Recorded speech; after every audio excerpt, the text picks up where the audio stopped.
And we are live now. I Need Living Conversations.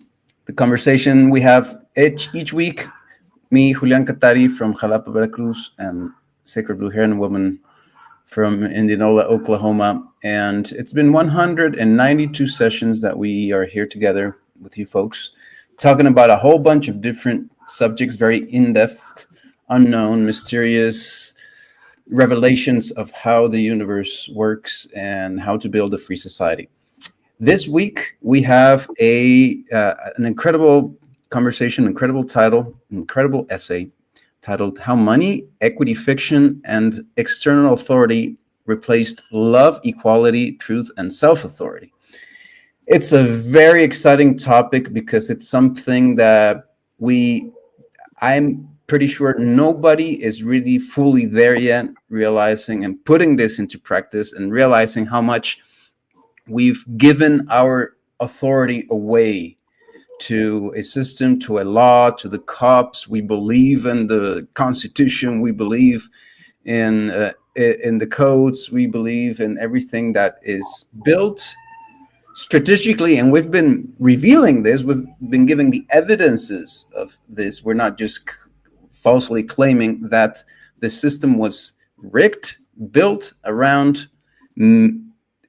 taking the authority away from you. So that's kind of, I guess, in this conversation, we're going to see how money, equity, and so many other things have replaced love. Can you believe that we live in a system where love is not the intelligence behind what creates where money is? That's what money makes the world go round. How many times have we heard that? Yeah. Not money, it's love. Mm-hmm. So welcome to this conversation, and let's get on to this fabulous topic. A wise being once said, "It is far easier to ignorantly control others than it is to wisely control yourself." Isn't that the damn truth? Mm-hmm.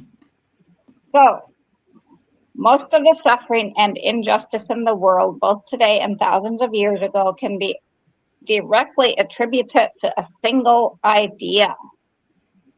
Most of the violence, robberies, assaults, and murders in the world occur as a result of simple superstition, a dogma, which, despite being universally accepted, is contrary to everything that the evidence and reason say. The belief of dogma or external authority, which includes belief in government, is irrational and self-contradictory. Rather than being a force for order and justice, the belief in an external authority is humanity's archenemy. Of course, we've all been taught that obedience to authority is a virtue, that respecting and abiding by laws and governments is what makes us civilized, and that disrespecting authority only leads to chaos and violence. So now let's look at the two major religions that dominate our world, the major belief systems. One is Catholicism, and the other is the Protestant Reformation, the Protestant Reformation. We're not including the Muslim world. It's similar to Catholicism. It's like the other. Yeah, it's the other Catholicism. The other empire, yeah. So let's start with Catholicism, and then we'll go with the Protestant Reformation that arose in response to the problems created by Catholicism. So number one, Catholicism is based on dogma, orthodoxy as its authority, causing the problem of disconnection from divinity or love. The dogma is the Bible or the Catechism that came out of the Council of Nicaea under Emperor Constantine. Number two, the problem, hierarchy that maintains the dogma. This means that only the Pope and the priest can have access to the Bible and can interpret it properly. And this is when the Pope declared that God or life or love was absent and he was the representative of this absent God. The problem of corruption. came from this. And then number 3, justification or salvation by works, rituals done properly. The problem of hypocrisy arises from this because, hypocrisy says, well, it would really be nice if you believed in God and what you're doing, but you don't have to. As long as you do what you're told, you can still be saved and justified and go to heaven. Mm-hmm. So along comes the Protestant, the Protestant Reformation. It still has dogma, orthodoxy, but it says, after Martin Luther, that everyone has direct access to the Bible and God. So now the problem that arises from this is that you have to have literacy to read the Bible. And if you're poor, there's probably no access to education to get that. Number 2, less hierarchy. There's no pope. There's only ministers. So it's more egalitarian, more equal. The problem with this, however, now is that everyone and anyone can start their own religion. And this is why we have so many different religions. Mm-hmm. Justification or salvation is by faith, not by works. You have to truly believe in God, and you must struggle to truly believe and realize it. Otherwise, you're condemned to hell. So the problem that arises from this is anxiety. How do you know if you truly believe in God? And I can remember growing up and wondering about this. Seriously, wondering if I was going to be saved or if I was going to go to hell. Because there is no way I could know. Oh my God, I just thought a bad thought. What if that's the thought that keeps me from heaven? I can remember this as a kid growing up in orthodoxy and in religion. Okay. So then another problem that arose from the Protestant Reformation was the idea of the Holy Trinity. God the Father, God the Son, and God the Holy Spirit. Forces that are independent yet equal and part of the same thing. Our objective mind is the one that's looking outward, doesn't see anything to believe here, so it has to process this concept by believing in a symbol. And a symbol is something that represents nothing and yet is everything, depending on how you perceive it. So this symbol can also create anxiety. Why? Because our fundamental need is union, to be connected. So there's a story that says when we're born, we know we're fully connected. We know this. We remember that we are purely divine, that we are God having or spirit having an experience in a human body. And an angel visits us in the nursery and goes, that's where we get the clap. Okay. Forget it. Because if we remember, if we know the outcome of the football game before we sit down and watch it, we're not going to sit down and watch it. Right? Okay, that's wow.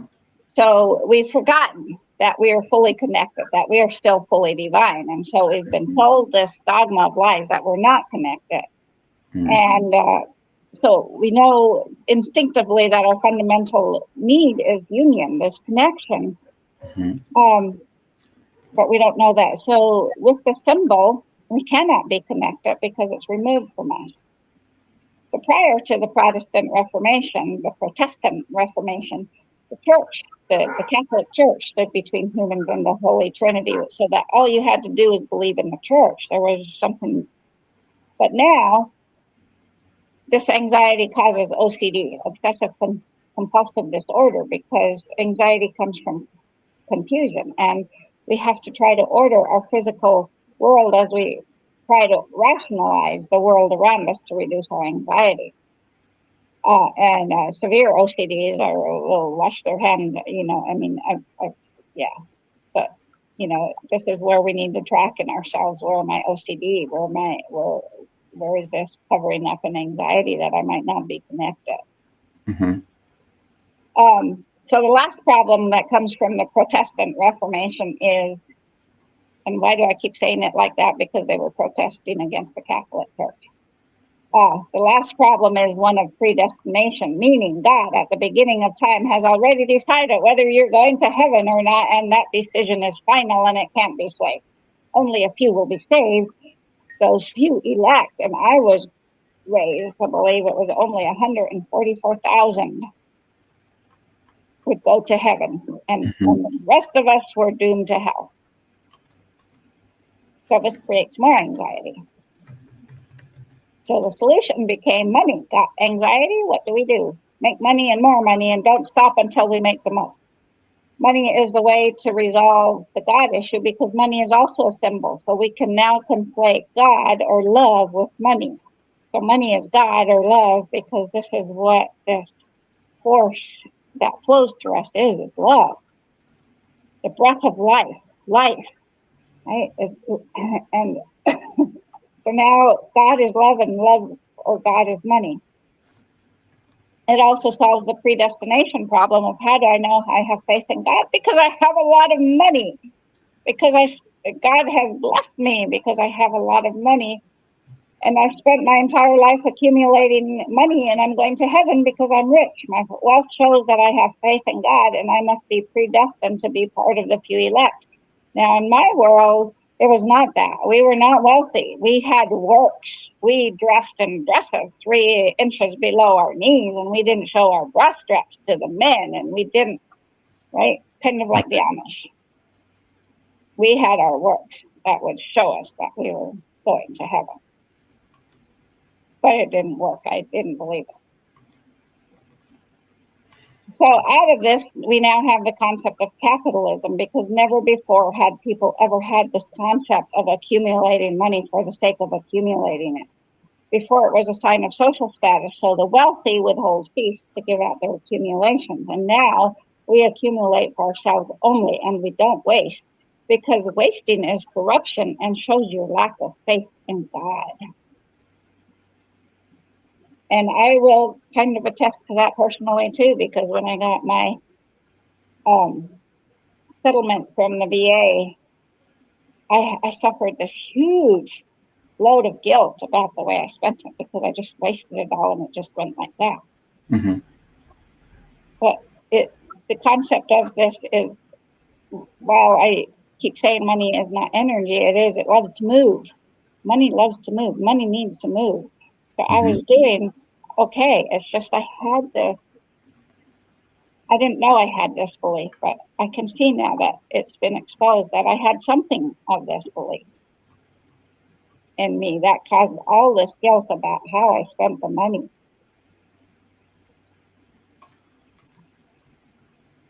So we now have capitalism that led to globalism created by the Catholic Church originally, and the Catholic Church originally, and then the Protestant Reformation and now, and more. And so now we accumulate money for the sake of accumulating it, and we worship people like Jeff Bezos and Elon Musk.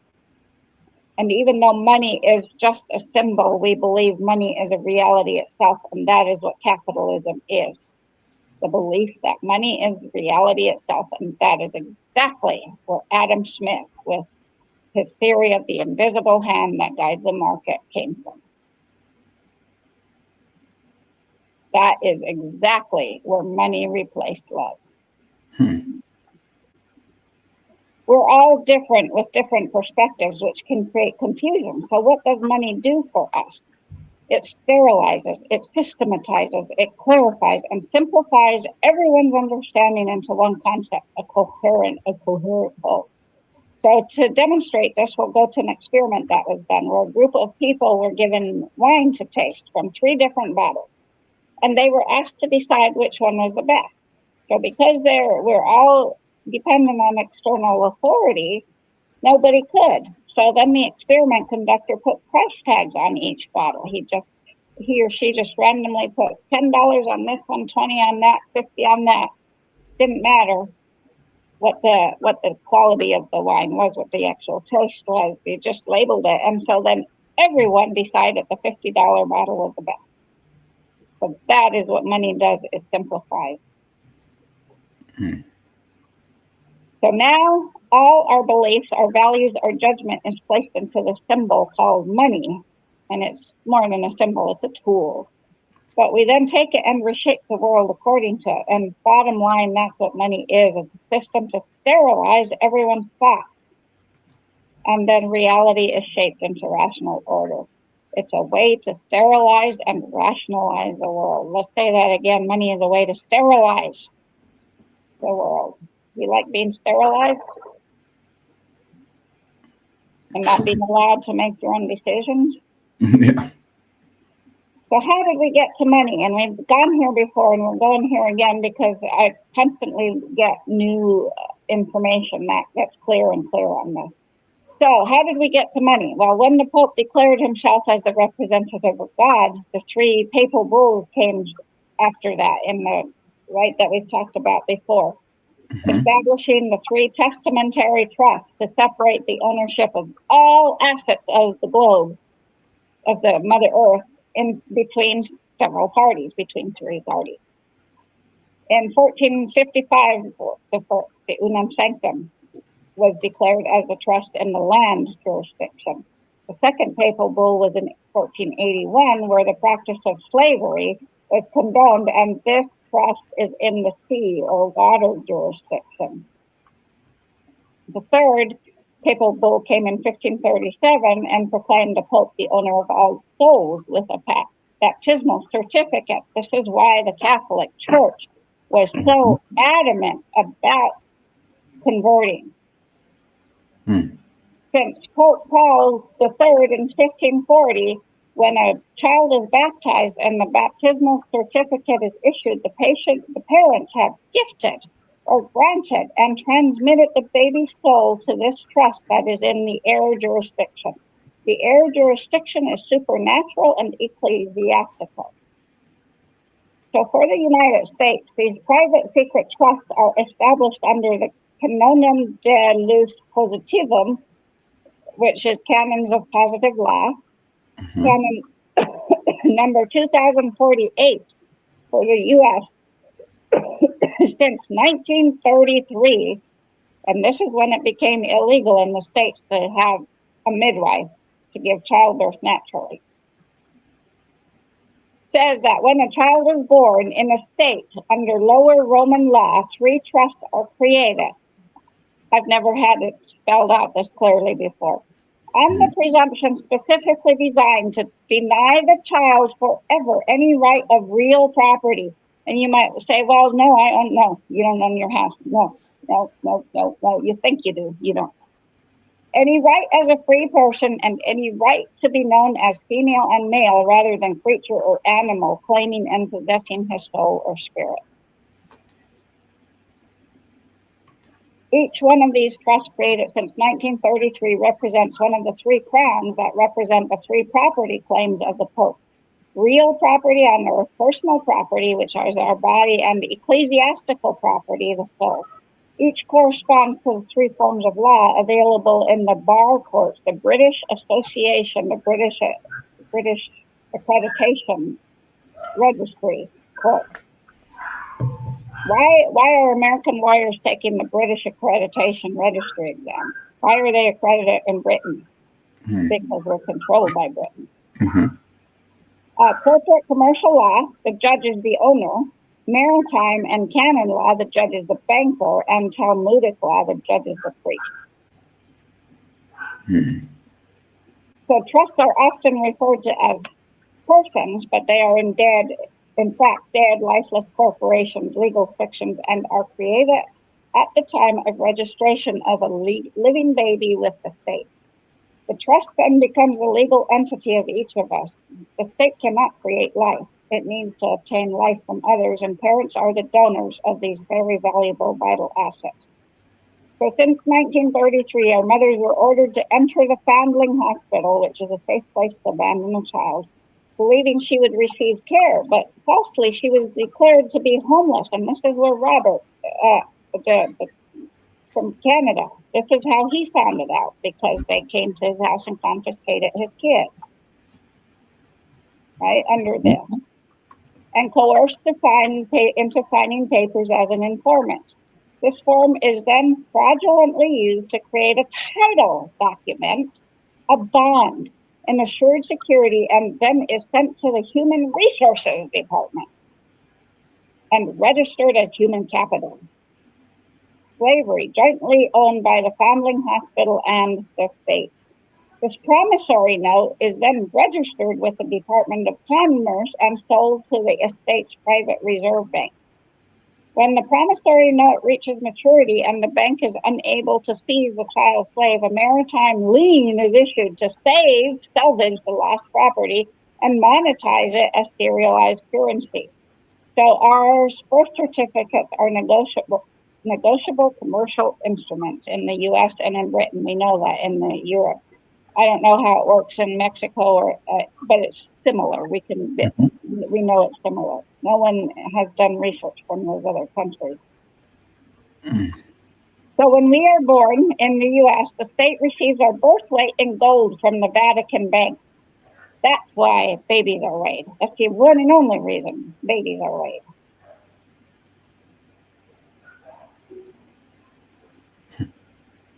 The death traps then of the state and legal courts through the Bar Association, all grouped together as a state, fraudulently then presume that the living donors, the parents, and the beneficiaries, the child, of the trust are dead for a lack of manifestation of having been publicly declared alive, and so they're presumed to be lost at sea.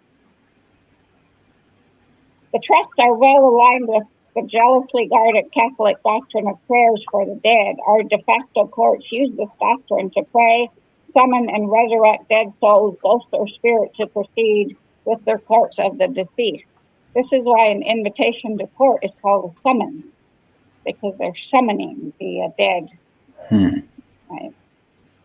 The Bible then is a contract. This is why the president or the queen or we take an oath on it in court, because it's nothing but a contract.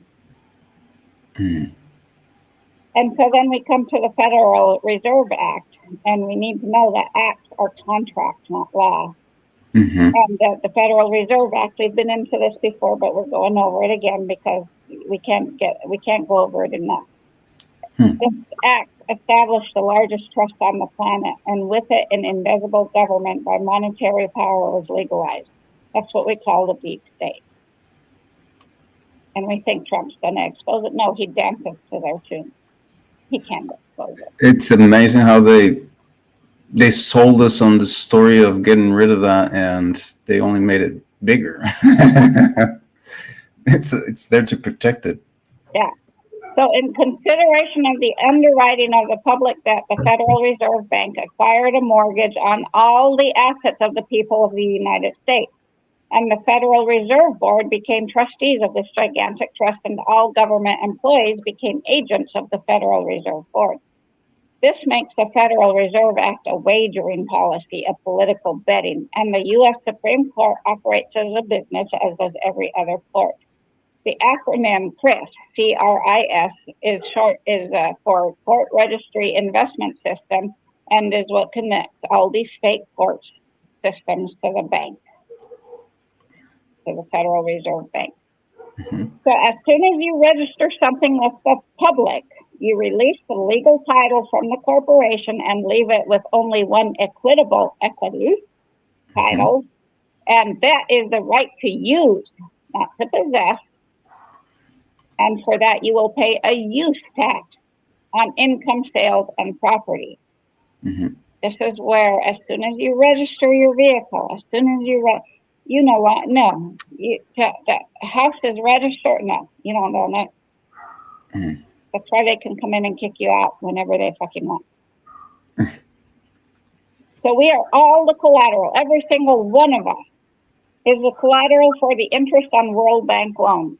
The Treasury issues a bond on the birth certificate, and the bond is sold on the stock exchange and purchased by the Federal Reserve Bank or the Bank of Canada or the Bank of Mexico or the Bank of Argentina or whatever the national bank is, which then uses that to issue banknotes. So we have become transmitting utilities for power transmission. And we have been deceived into being subject to rules, statutes, and laws that do not apply to living human beings. So in an executive order, number 4, the human being is defined as capital for the United States. Document Uniform Commercial Code, UCC number 13037, filed on August 2, on this big long day. I think it's a Julian calendar date.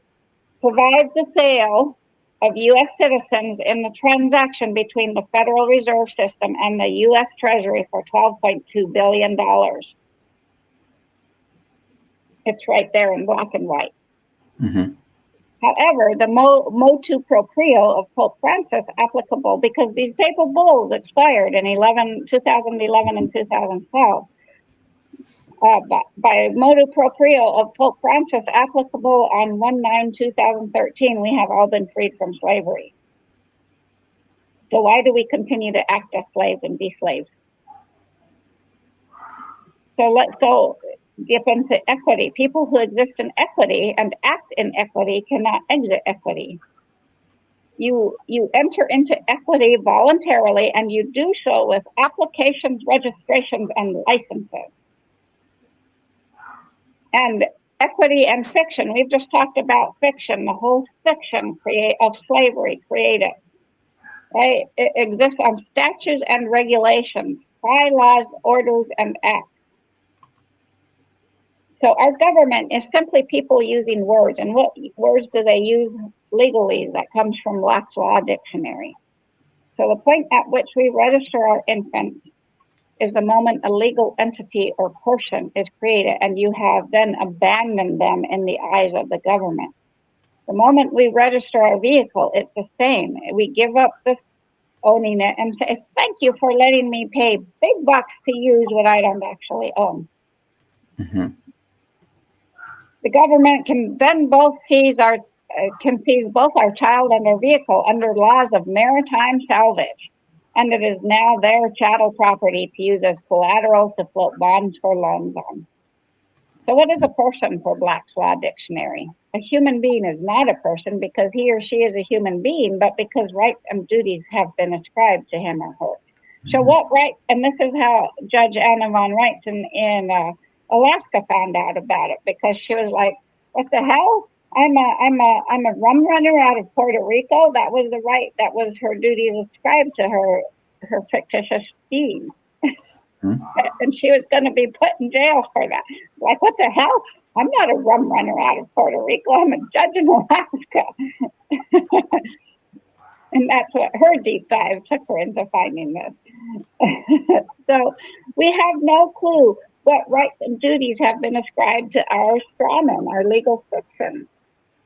Mm-hmm. This is a fiction, a product of the technosphere mind. It is unnatural and can only exist in association with us. So the natural human being, according to the external authority, now exists for the benefit of the unnatural.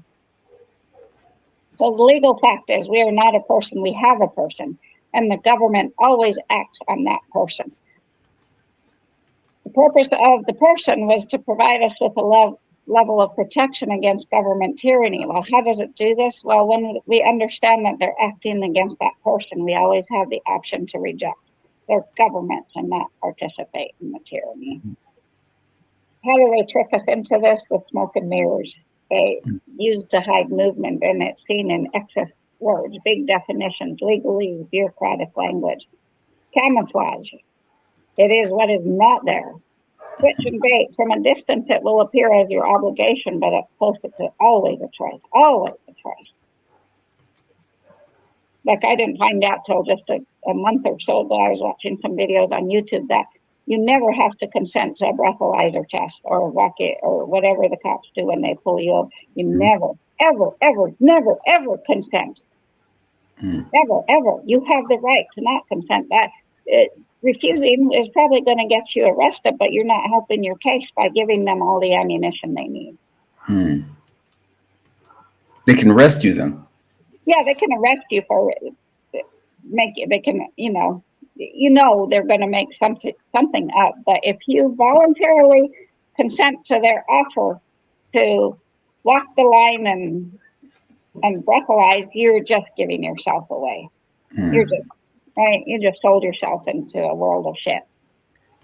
Mm-hmm. They volunteered into. Yeah, voluntarily entered into equity right there. Mm-hmm. So everything is always a choice. That's the bottom line. Sliders, they slide the document across the table for you to pick up. They ask, do you understand? Which means, do you agree to stand under me? No. And then hiding the monkey, obvious and hidden in plain sight. And necessity is the plea for every infringement of human liberty. Necessity is the argument of liberty, of tyranny. We need to do this for, right? So 7 things the authorities don't want us to know: that 1, they are merely people. They have no more power than anyone else, is number 2. 3, they have worries which have nothing to do with us. And 4, we are a means for them to feed their children, and they need us. And number 5, they respond to kindness, compassion, and love. And number 6, it is likely they are just as much a victim of the deception rather than being party to it. The only people that are party to it are the lawyers and the CEOs of the corporations they know. Okay. And number 7, we can affect them and they will respond to emotion. So how do governments really gain power over us? By registration. What is the meaning of registration? To sign over for safekeeping. What makes me think I need to register my truck? Why am I signing for safekeeping my vehicle over to the state when it's sitting in my yard? Or my kid, right? Application means to beg, to plead, to petition. Why? And then when you submit the application, you are agreeing to their will. The natural common law is all about love, compassion, and truth, as opposed to, and internal authority, becoming our own authority.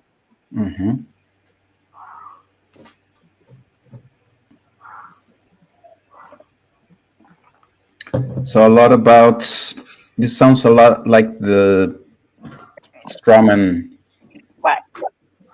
stuff. It is. It's another piece of it. Like I said, we're going to keep coming back to it because I keep coming up with more and more clarification. Like I've never had this actual canon law before. I've never known that existed, and that from 1933 that states that. Yeah, no, you don't get any rights. Wow. It's pretty blatant. We thought that there was a little bit of that, but there's a whole lot of that, and there's so many aspects about that. Have you ever thought about and I came up with regarding this stuff and how important it is, and since you started talking about it to me in your messages, I that really stuck, and I thought about I came up with the thought that one of the things I would love to be, in a way, of course, the system makes a lawyer such a, not what I would want to be, but I want to defend what's right. That's one of the things I came up with. Like I want to be able to, I know that there's something that we can do, right? Now, when we play within the system, I think that's a mistake that these guys, remember this guy from the COVID stuff, the Corona committee, what's his name, the German? Yeah, the Rainer Fuelmick. Right. So what do you think about that? What do you think about trying to play within the system's rules, trying to make a case and try to have a judge rule to you or whatever? And all these, there's all these people that have figured this lie and deception out. They're trying to play like the one guy said, the Uniform Commercial Code is now the law of the land. And it's like, no, it's not.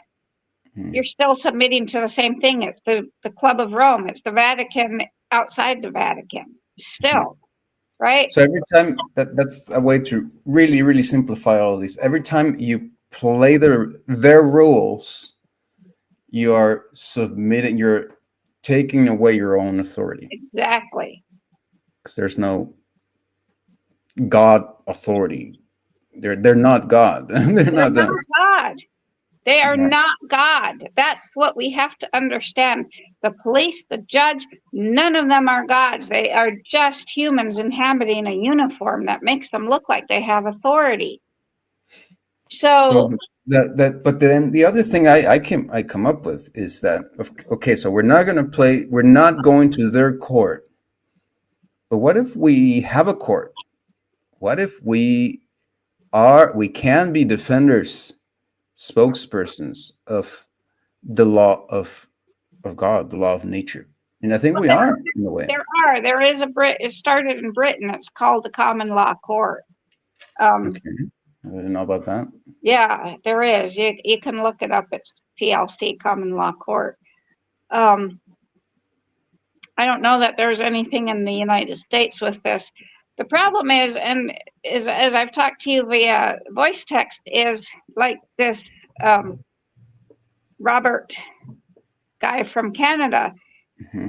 He discovered this 15 years ago with his Freeman on the land, and there's been a lot of that. But people, our citizens, are too freaking scared for the potential of being put in jail, so they just rather obey. And it's like, if enough of us banded together Hmm. and refused to register our vehicles, they can't arrest all of us. Get real. I mean, Yeah. but it's never taken off because people are too freaking scared to stand up and say, yeah, no, okay, that makes sense. So that's where I'm at with that, because I register my vehicle because I own and operate a farm by myself. I can't afford to have my truck taken away from me. How do I feed my animals then?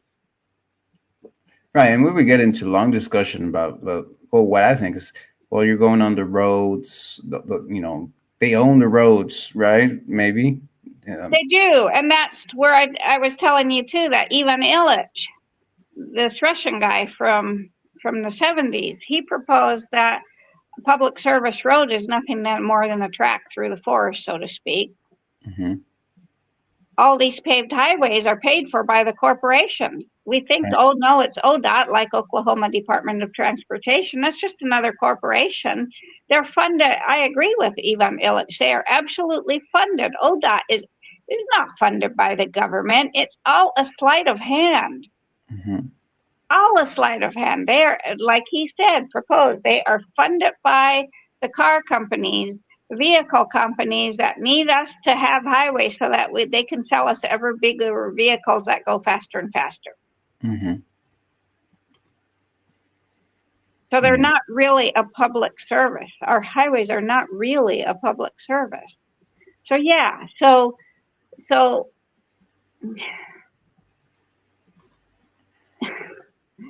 anytime we enter onto their paved highways, then we kind of got to play by their rules. So the point is, this is the whole point of Buttleville, is becoming self-sufficient so we don't have to drive on their highways. That's what I was thinking. If you get a land big enough, and if you can connect a couple of those, you can start not needing to use the roads. Like, if Exactly. that would be the case down in the Amazon of Bolivia, where Yeah. that place is suitable for those kind of things. Yeah. There's this very, very extensive territories, very free from the modern infrastructure, very few roads, like crossing those lands. So it kind of allows for creating your own nation, kind of. Yeah, And it does. But those how do we do peculiar it? aspects Because of everybody can't move to Bolivia. in those peculiar aspects. No, and I'm happy that not everybody's willing to go there. Yeah, I'm also happy for that. exactly. But yeah, so this is why we say we can't have any experts in battle, because experts would just continue the same problem. We need to see beyond the experts and say, how do we do this? Mhm. Okay, so we've been covering a lot about the authority, and does that lead us to something more different, new? for next week? What's the next week's topic? Well, let's start with our introduction to our Freedom Ranger or Freedom Warrior apprenticeships, and because that's going to be very short, and then we're going to go into becoming illuminated with light. Okay. But we have to understand this. And we're going to dip into the samurai, the Bushido, the way of Bushido, the warrior mindset, because this is what it takes. And we're not going to fight. But Udalville's, we said back in February with the start of the Chinese New Year that we're creating a revolution. Well, what do we need for the revolution? We need an army. Mm-hmm. But we're not going to go fight. We're not going to have weapons to go fight. We're going to. So this is why we need to go into this. We're going to talk about this. It's just going to scratch the surface of what a warrior mindset is, and touch the surface of the way of the samurai and the Bushido. Mm-hmm. So Freedom Warrior training. Freedom Warrior apprentice. Freedom Warrior Medicine Circle apprenticeship. Okay. Great. So that's going to be next week's conversation. No changes in the time. Do we have anything else for today? No, that's it. Okay. We could actually go back to 8:30 for the time. You want to drop it back half an hour, okay? Yeah. Ooh, okay. Is that better for you, or are you thinking about me?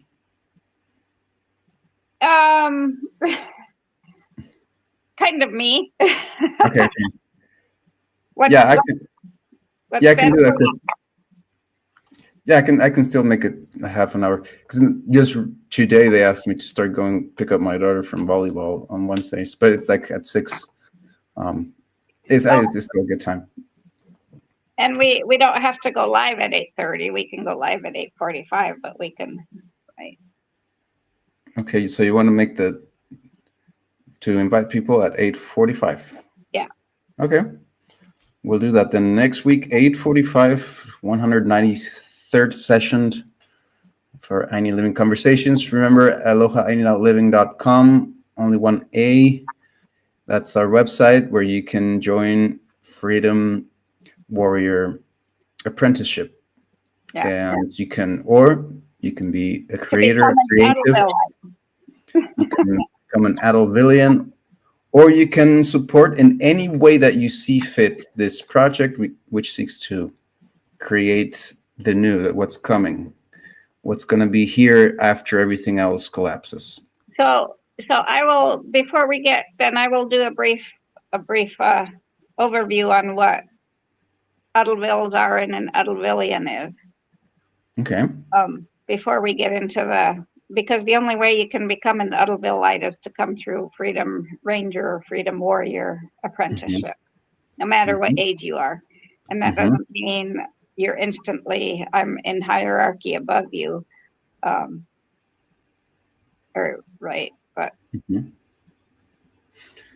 Okay, so it's very exciting conversation we will be having. This introduction, this is getting just started. This is the path into an exhilarating life beyond slavery. Are you interested in that? Then come join us, follow us, support us, and thank you for watching, and thank you for every single second that you've been here with us. And a life beyond internment and detainment and concentration camps, because that's what they are. Okay, so we'll see you next week. Yep. Alrighty, see you soon.